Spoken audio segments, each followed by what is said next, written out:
The first time I saw that SUV parked on my lawn, I thought it had to be a mistake, but when it showed up again the next day, I realized this wasn't an accident, it was a message. At first I tried to ignore it, then I approached her politely, hoping it would stop, but every time I spoke up, I got the same response, like I was the one out of line. My name is Ethan, and I've lived in this house for over 12 years. That lawn wasn't just grass to me. It was something I built, maintained, and protected. Everything was peaceful until a new neighbor moved in next door, and with her came an attitude that slowly turned my quiet routine into a daily conflict. The first day she parked her SUV, it was just barely over the edge of my lawn. I gave her the benefit of the doubt and assumed she didn't realize where the boundary was. So I walked over calmly and explained that the property line ended before where her tires were. She barely looked at me and just said, "This is an HOA neighborhood. Things work differently here." I didn't argue, because I've learned that arguing rarely solves anything. Instead, I chose to step back and observe what would happen next. The next morning, she did it again, but this time her SUV was further onto my grass. The tires pressed deep into the soil, leaving marks that wouldn't disappear overnight. That's when I realized this wasn't confusion, it was entitlement. She wasn't asking, she wasn't guessing, she was claiming space that wasn't hers. I started documenting everything from that point forward. Photos, timestamps, angles. I treated it like a case, not a disagreement. Every single day, like clockwork, she would pull in and park on my lawn. And every single day, the damage got worse and my patience wore thinner. So I filed a formal complaint with the HOA, expecting at least some level of enforcement. But the response I received was almost worse than her behavior. They called it a minor dispute and suggested I resolve it privately. That's when I understood something important. This wasn't just about her anymore. The system that was supposed to prevent this was quietly allowing it. And that meant if I wanted it to stop, I had to handle it myself. For a full week, I didn't say a word to her.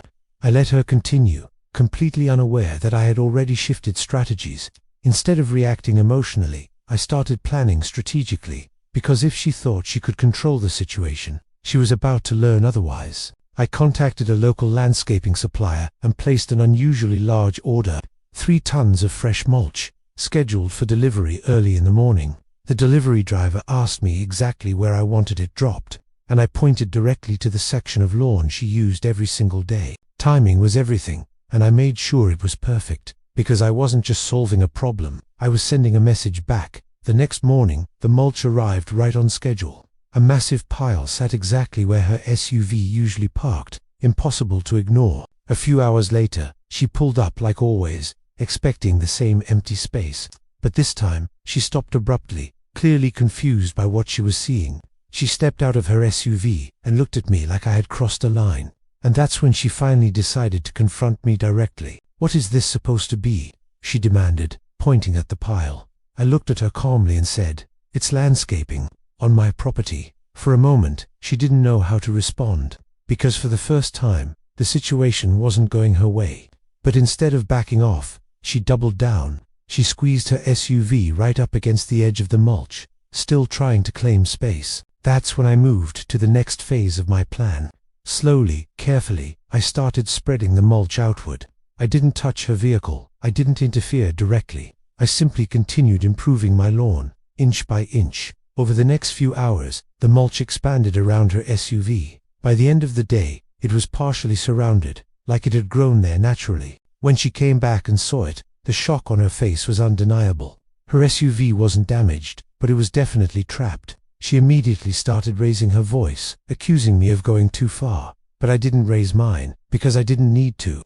I simply reminded her that she had been parking on private property, and everything I had done was within my rights as the owner. She threatened to call the HOA, the police, anyone who would listen. But this time, I was ready for all of it. When the HOA showed up, I presented everything I had documented. Photos, dates, repeated violations. It was all there in clear detail. They couldn't deny what they were seeing. And more importantly, they couldn't find anything I had done wrong, because technically, I was just landscaping my own property. And technically, her SUV had no right to be there in the first place. The tone of the conversation shifted very quickly after that. What started as accusations turned into quiet discussions and awkward silence. A few days later, she approached me again, but this time, Her confidence was gone, and her tone had changed. She asked if I could move the mulch so she could get her SUV out. And for the first time, she sounded like she understood the situation. I agreed, but I made one thing very clear. This is the last time your vehicle touches my property. She nodded, without argument, without attitude, because now she knew exactly where the boundary was. After that day, she never parked on my lawn again. And the HOA suddenly became much more attentive to minor disputes. Most people think winning means being louder or more aggressive. But in reality, winning comes from patience, control, and smart decisions. When someone crosses your boundaries, reacting emotionally only weakens your position. But observing, documenting, and acting strategically, that's where real power lies. Because in the end, it's not about who shouts the loudest. It's about who understands the game and plays it better.